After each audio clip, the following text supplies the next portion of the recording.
This is Late Night Lee Talks TV. I'm Late Night Lee, and I talk reality TV dating shows such as Love is Blind, Married at First Sight, Ready to Love, The Ultimatum, and Love Island, just to name a few. So if you do enjoy that type of content, go ahead and subscribe to the channel so you never miss out on when I upload a new video. Now let's get into the highly anticipated Love is Blind Season 6, Episode 1. Okay, so at first I thought, are we going to have a bit of a, older cast? Well, unfortunately, we did see a few people in their mid-20s, and I'm like, okay. And this season, we have something different. We have Jessica. She's 28, and she's a 10-year-old kid. I don't believe in the other 5 seasons that we had anyone who had a child before. So that is different, but that's also normal. It's hard to meet people in their late 20s and up that have no children. Now, something that I did like was that they were low-key hinting and mentioning that they wanted to make sure that people were there for the right reasons. And that's good. We want people who are truly going to be there to find love and not fame or Instagram followers. Because they may think that that is what they want until they get a bad edit or their personality comes across really in a negative light, and they get, all those negative comments on social media. So, it did seem that people were a bit concerned about actually finding love. And I like that, making sure that someone's there for the right reasons is important, because you never know who will try to fake it until they make it. So I do want to start with the most awkward person. And that will be Matthew, a 37-year-old senior financial advisor. Now, at the age of 37, we are expecting a fully formed, mature individual. At 37, if you do want to have children, get married and have children, then you should, of course, you want to make sure you start looking and you get serious with it. Now, he started out all wrong. I liked his concept because it was kind of like a deal break, not a deal breaker, an icebreaker. So he had 15 questions, and he asked the women to choose a number, and he'd read them the question. So that, to me, okay. Like if you're someone who's not really good at, starting conversations or, when it comes to meeting new people, I thought that was good. However, it was almost like it was rigid for him. And then the woman answered the question. She gave a good answer. She said something that is like important, that she's good at in relationships. It was loyalty.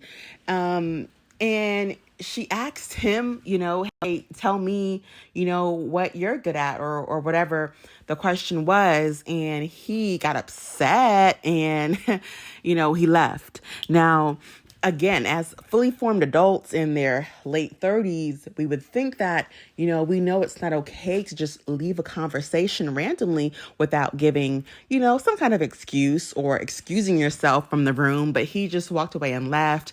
And then another woman answered a question, and she was rambling, going on a little bit too long, and he got up and left again. So at this point, we don't like Matthew. Matthew is giving on the spectrum vibes, because most fully formed adults who are mature know that it's not okay to walk away from someone like that in mid-conversation. Even if you say, hey, I have to use the bathroom, or I'm not feeling well, or I'm getting kind of sleepy, I'm going to call it a night. I'll talk to you another time. I mean, just be polite. And he is missing that basic form of humanity almost. And I'm starting to wonder, hey, is this the right show for him? Because Love on the Spectrum is actually a pretty great show. Anyway, so we realized that we're not really feeling Matthew. And we're going to find out exactly why at the end of the episode. And that actually really pissed me off. Like, wow, you guys are not playing any games, Kinetic and Love is Blind production crew. Really? Like, this is how you put the show together? You had us? Okay. All right. Hold on, though. Hold on. I'm only really going to discuss the couples that seem to have connections and the ones that we saw in episode 1 because it's a lot to go over everyone and I don't want to confuse you all. I don't want to confuse myself. Okay, even though it's 15 women and 15 men, at this point, we're not going to see every single date. We're not going to see a lot of the connections. They pick and choose who they want to show us, and they focused on a few people. So I will discuss those people in this video. That will be the first woman I want to discuss would be AD, Amber Desiree. She's a 33-year-old real estate broker. And she seemed like a very nice girl. And out of all of the women, we see that she's one of the only ones to get Matthew to open up. She starts talking to Matthew, and they really seem to have a connection. And I'm like, wow. And it's really interesting because Matthew is from the country, only 600 people in a small town. Now, I lived in a small city as well at one point, and we definitely had quite a few thousand, but 600, I mean, wow, that is the smallest of the small. But Amber Desiree, or AD, she's from Boston. She is a city girl through and through. So, opposites attract. And it's actually really nice to see them get to know each other and bond. She also has a connection with Clay, and Clay is like, oh, AD all day, and it's super cute and funny to her, and they seem to vibe with each other. They seem to really have a great connection. Now, of course, we have to remember that even though it's episode 1, they're not showing us every single date. So what they are showing us is a couple of dates going over a few days. So let's keep that in mind, that Netflix is choosing to focus on a few people and their time over I would say a few days at least. I think someone mentioned we're only 5 days in, or we have 5 days left. And Nick Lachey and Vanessa Lachey did say that it would be a 10-day process. So they're almost halfway through. So keep that in mind. Episode 1 does not mean it's day 1 only. So AD has a few dates with Clay. And one of the dates, he's starting to get really deep, talking about himself and growth and all those things. But then he gets shallow. And he admits that he basically wants someone with a nice body, and he's not sure if he could, pretty much in a nutshell, how I perceived it, and I believe it's how AD perceived what Clay was saying, was that he pretty much can't get past looks. And it's like, okay, sir, do you know what show you're on? You're on Love is Blind. So AD, being a dark-skinned Black woman, I'm sure that she probably has some reservations because, unfortunately, you don't want to get with somebody who is not open-minded, or who is not, I'm pretty much like this. To me, race or skin color doesn't matter. Like, attractive is attractive. There's attractive people everywhere. Anywhere you go to, you're going to find someone who is attractive. As long as you're attractive and you treat, the person right, like, that's all that matters. But some people, they're like, no, you have to be a certain height. You have to have a certain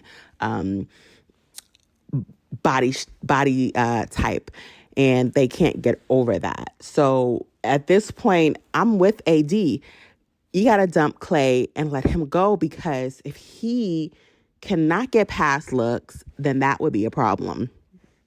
So she pretty much does so. She pretty much lets him know this is not going to work. And she does get further and further with Matthew. So over the days that go by, her and Matthew's connection seems to grow deeper.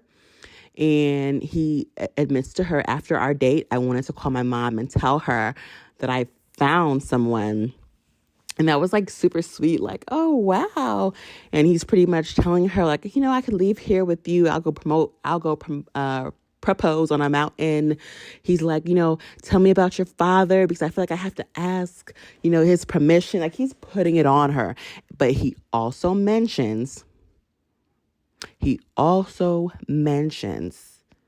I'm not saying this to anyone else. Like, it's just you. Like, I came here to meet you. And I'm melting because, remember, Matthew was an a-hole to the other women. So we thought. Matthew was the a-hole to the other women, and him and AD seems to have the only connection. AD tells the girls in the lounge, I like Matthew, and they were like, huh? What? And they're like, how in the world? Like, okay. But at the end of the day, that's kind of good because, people are dating multiple people and they don't want to, it's hard when you're dating someone and you like them, you have a strong connection to them, but they are also connected to other people. So it's kind of good that, maybe Matthew is not liked or not as popular, right? So we think. Okay, so we'll move on. And we'll go to Jessica. She's 28. She has a 10-year-old kid. Now, to me, this is real life. It's hard to meet people in their late 20s and up that don't have children or maybe never been married. Let's make this show more realistic. People have lived. They have kids. It happens.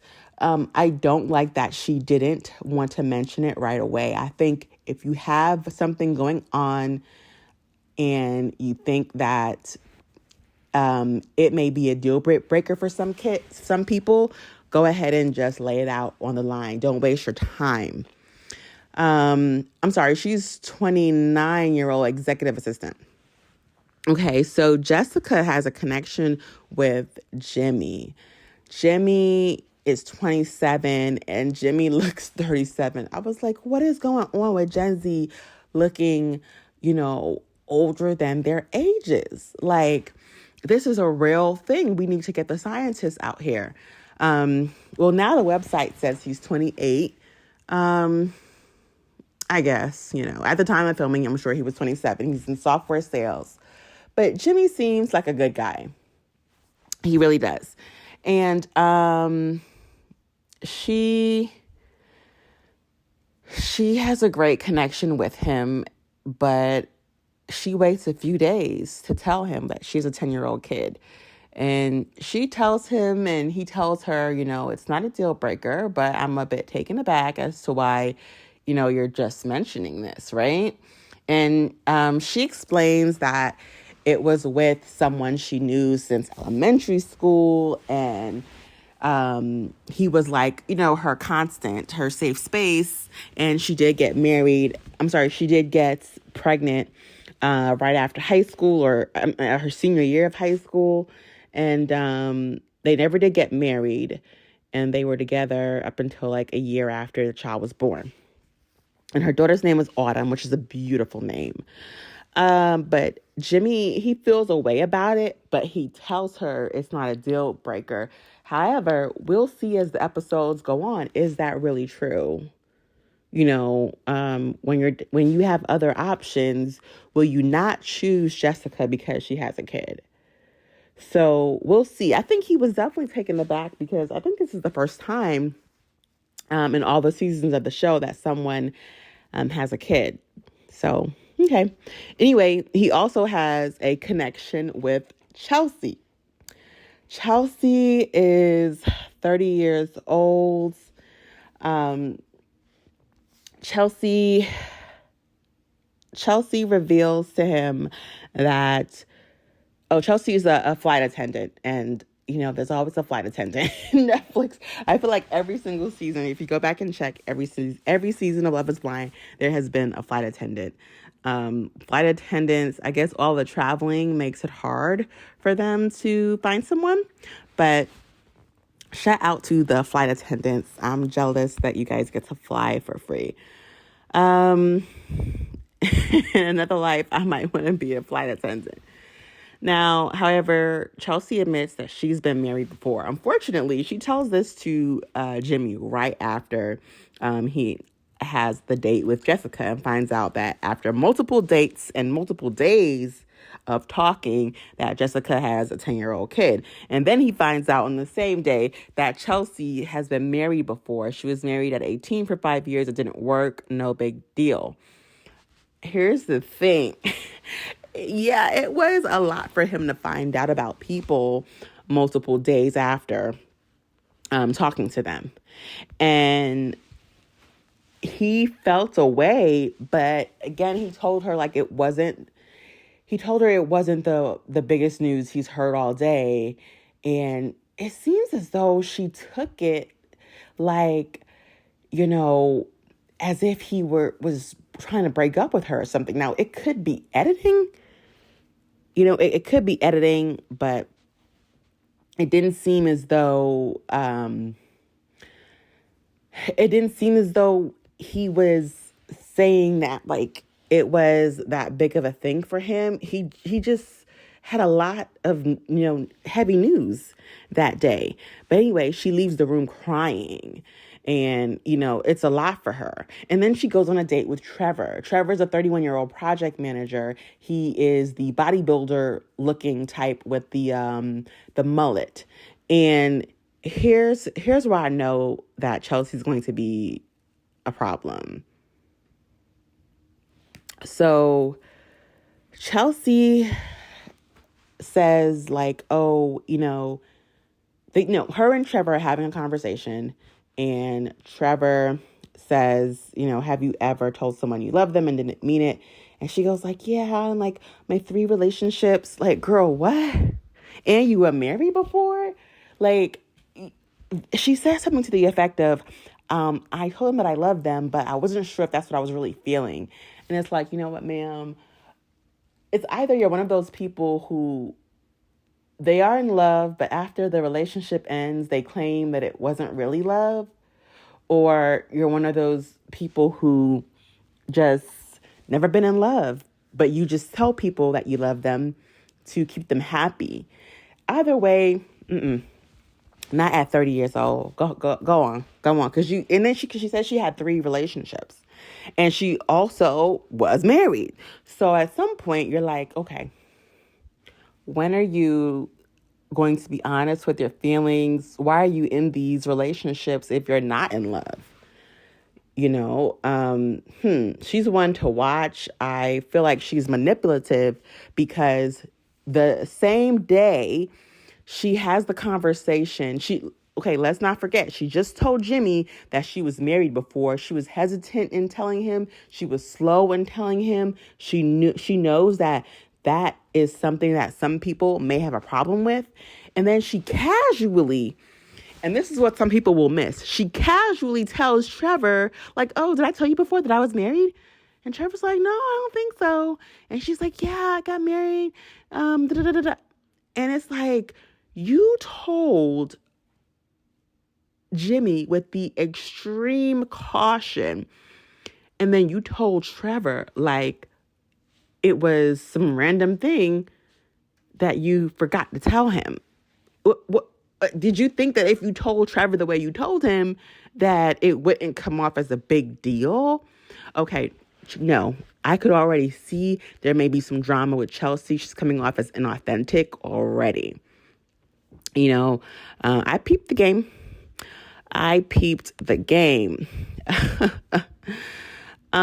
So AD talks about the women's lounge switching up. So AD, Amber Desiree, she's admitting that some of the women are being more tight-lipped and they're not willing to share who their connection is. Now, this is something that we have seen before because we have seen love triangles. We have seen the awkwardness of what love triangles do. And honey, the women are realizing, oh yeah, we really are dating the same men. And some of us are feeling the same men. And yeah, so they're not going to be as friendly, right? Because they're looking at these women now as real competition. So it's interesting. It's interesting that the vibes have switched up after a few days. Another connection that we see is Amy. She's a 27-year-old e-commerce specialist. And I remember one thing that she said that stood out to me. She was talking about how she had a rough childhood, and her dad had to beg the people in the church to come to her birthday party. And I just thought, wow, that is incredibly sad to think that, you had to do something like that to beg people to come to your birthday as a child, Wow. She talks about her mother being from Spain and or being born in Puerto Rico, and she wants to travel as well. Who does she have a connection with? Did she have a connection with the blonde dude? No, it was John. Is it Johnny? The 28-year-old account executive? I would say that I like when people, they give their stories and they open up, because to me, I could relate. I remember having a party as an adult.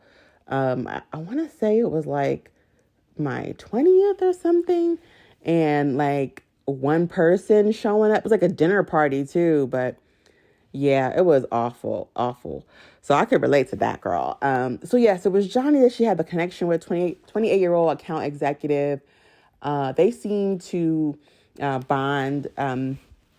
Nothing too spectacular yet. I think we'll see more as the episodes continue. But I did want to say the trailer was too much. We already know. we already know at this point what's going to happen and who's going to get, engaged. Unless, I feel like we already know.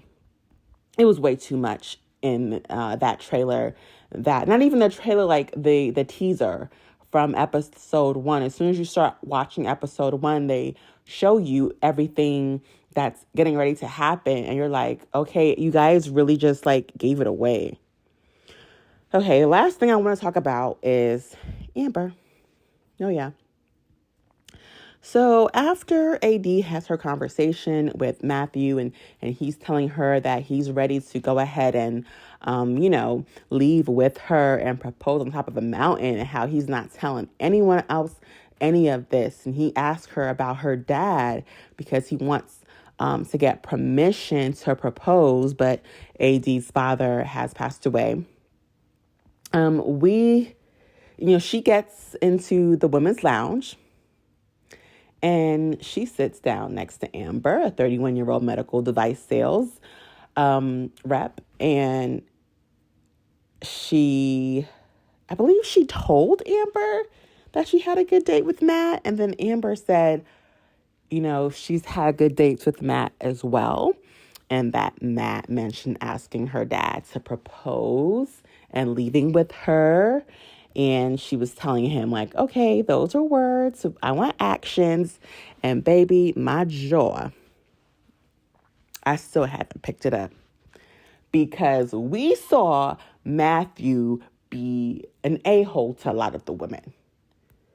We're thinking AD is the one that got him to break down his walls. Come to find out, Matthew had another connection with another woman, and he's telling her the same exact things that he told AD. And I'm just like floored. Like, I know you're lying. And both women's names are Amber, by the way. In Matthew's defense, did he think they were the same person? That might be a good lie. That might be a good lie. No, I don't know. This is Netflix, Kinetic, Love is Blind production. Y'all didn't have to do that to me. Now I'm like, what?